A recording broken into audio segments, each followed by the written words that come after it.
Hello दोस्तों, good evening to all students. स्वागत है आप सबका आपके अपने चैनल इंग्लिश वाला पे। स्टूडेंट्स, हमने इससे पहले केवीएस टीजीटी का जो सिलेबस था उसके बारे में डिस्कशन किया है और आज हम डिस्कस करने वाले हैं केवीएस पीजीटी इंग्लिश का जो सिलेबस है उसके बारे में। तो सिलेबस जो जनरल पेपर का है हूबहू है, एज इट इज़ है, कोई कुछ डिफरेंस नहीं है। थोड़ा सा हम जो मेन हमारा स्पेसिफिक सब्जेक्ट है उसके बारे में थोड़ा सा और डिस्कस करेंगे। बाकी ये चीज़ें हम लोग ऑलरेडी डिस्कस कर चुके हैं, आप पहले वाला वीडियो देख सकते हैं। जैसे पार्ट फर्स्ट यहाँ पे दिया गया है, that is proficiency in languages. ठीक है, तो ये आपके पास दो लैंग्वेज का रहेगा, जनरल इंग्लिश और जनरल हिंदी, और ये 20 मार्क्स का है। 10-10 इसमें से क्वेश्चंस आने वाले हैं। वही रीडिंग कॉम्प्रहेंशन है, वर्ड पावर है, antonyms, synonyms, grammar and it's uses, बिल्कुल एज इट इज़ टीजीटी और पीजीटी में दोनों में सेम है। सेकंड पार्ट में देखिए 20 मार्क्स है, इसमें आपके पास तीन ऑप्शंस हैं, तीन ये सेक्शंस हैं। फर्स्ट है आपके पास जनरल अवेयरनेस, करंट अफेयर्स, जो 10 मार्क्स का रहेगा, इट मीन्स 10 क्वेश्चंस हैं। उसके बाद रीजनिंग एबिलिटी जो है वो 5 मार्क्स की कर दी गई है, तो 5 क्वेश्चंस रहेंगे। और देन कंप्यूटर लिटरेसी, ये 5 क्वेश्चंस है, तो इसमें भी 5 मार्क्स रहेंगे, तो ओवरऑल ये आपका हो गया है 20 मार्क्स का। ठीक है, देन है part third, perspective on education and leadership. इसके बारे में मैं डिटेल से पहले वाले टीजीटी इंग्लिश वाले वीडियो में बता चुका हूँ। थोड़ा-सा अभी हम लाइटली इसको डिस्कस करते हैं कि जो स्कूल से रिलेटेड कंसेप्ट हैं हमारे, जैसे यहाँ पे अंडरस्टैंडिंग द लर्नर्स, ये this is all about the student.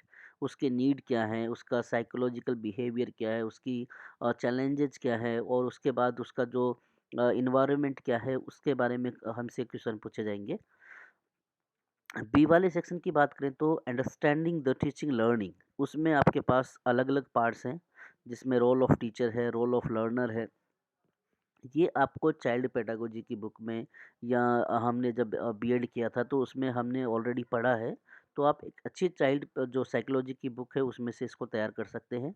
और डिजाइनिंग क्लासरूम इंस्ट्रक्शन है, क्लासरूम के बारे में, स्कूल के बारे में, स्कूल का कैरिकुलर जो है उसका सिलेबस है, उसका इंफ्रास्ट्रक्चर है, रोल ऑफ टीचर है, रोल ऑफ स्टूडेंट है, टीचिंग मेथड है, क्लास का एनवायरनमेंट क्या है, वो सारा का सारा जो है इस सेक्शन में पूछा जाएगा। देखिए, सी सेक्शन की अगर हम बात करें तो वही है, कंडक्टिव लर्निंग एनवायरनमेंट है। ये बच्चे के जो डिसेबिलिटी डाइवर्सिटी जो है उसको स्कूल के से रिलेटेड जो बच्चे का मेंटल हेल्थ है, उसके सामने क्या क्या प्रॉब्लम्स आ रही हैं, और बच्चे को डेवलप करने में स्कूल या कम्युनिटी एक लर्निंग रिसोर्सेज के रूप में भी काम करता है। ये सारी की सारी चीज़ें जो हैं इसके अंदर आने वाली हैं। उसके बाद डी सेक्शन में आप देखेंगे तो school organization and leadership, principal, teacher, school का डेवलपमेंट, स्कूल का इंफ्रास्ट्रक्चर, स्कूल का जो लर्निंग है, स्कूल का जो असेसमेंट है, वो इट मीन्स चाइल्ड सेंटर्ड है, ये पूरा का पूरा बच्चे पे ही निर्भर करता है। पर्सपेक्टिव इन एजुकेशन ये 2 मार्क्स का है, तो आप इसमें ये ध्यान देंगे कि जो एनईपी वाला जो पार्ट है इसको आप स्पेशली फोकस करिए, क्योंकि एनवीएस के जो एग्ज़ाम हुए थे रिसेंटली, उसमें एनईपी पे बहुत ज़्यादा जोर दिया गया था। और इसके साथ ही आप ये देख रहे हैं राइट टू एजुकेशन, इसमें से भी मैक्सिमम क्वेश्चन पूछे गए थे। तो आप एनईपी और आरटी तो ज़रूर तैयार कर लीजिए।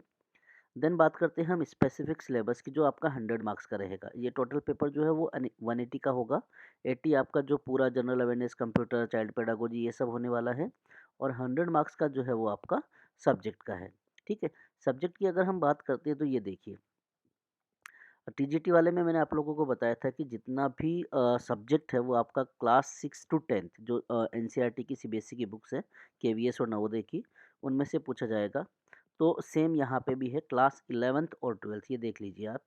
तो जो केवीएस की बुक है, नवोदय की बुक है, सीबीएसई एनसीईआरटी की, उसमें से ये क्वेश्चंस पूछे जाएंगे। ये आपका राइटिंग सेक्शन का हो गया है, ये unseen passage, seen passage, comprehension check का हो गया, जिसमें नोट मेकिंग, समरी राइटिंग, ये सभी चीज़ें आने वाली हैं। फिर राइटिंग में सेक्शन में नोटिस है, फॉर्मल लेटर, इनविटेशंस, आर्टिकल है, report writing, poster making, speech writing, ये सभी की सभी चीज़ें जो हैं एज ए स्टूडेंट भी हम लोगों ने लर्न की हैं, और एज ए टीचर भी हम लोग ये पढ़ाते हैं। ग्रामर की बात करें तो टेंस और क्लॉजेज, जिसमें गैप फिलिंग के क्वेश्चंस पूछे जाएंगे, एडिटिंग के क्वेश्चन पूछे जाएंगे, questions on reordering, jumbled sentences आते हैं उनको आपको रीऑर्डर करना है, और उसके बाद ट्रांसफॉर्मेशन ऑफ द सेंटेंस, यानी चेंजेज इन द सेंटेंसेज।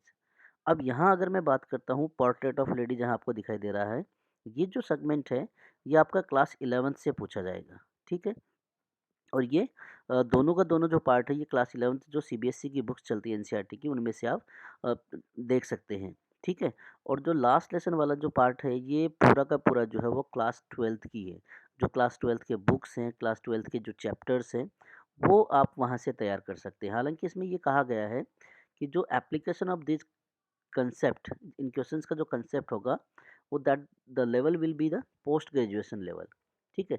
तो आप चैप्टर या पोएम जब भी पढ़ते हैं तो उनको उसी हिसाब से पढ़िए कि आप जो है वो पोस्ट ग्रेजुएशन लेवल का डिफ़िकल्ट लेवल जो है तैयार कर सकें। इसके साथ मैं एक चीज़ और ये डिस्कस करना चाह रहा था यहाँ पे, ये देखिए, आपका जब रिटन क्लियर हो जाएगा तो आपको डेमो टीचिंग और इंटरव्यू जो 60 मार्क्स के रहेंगे वो फेस करने पड़ेंगे, ठीक है?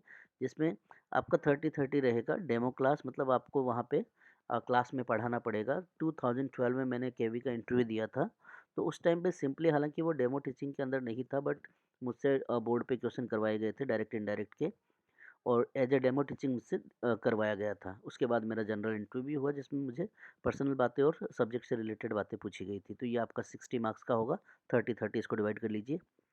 आगे ये बोला गया है कि the weightage of the written test and professional competency test, ये जो है आपका 70-30 का रेशो रहेगा, और दोनों बनेंगे आपके 100, और उसमें से आपकी मेरिट बनती है। तो ये हमारा पीजीटी इंग्लिश केवीएस का सिलेबस है। उम्मीद है आपको बहुत अच्छे से समझ में आया होगा, और किसी भी क्वेरी के लिए आप मुझे कमेंट कर सकते हैं, और best of luck for KV. Thank you.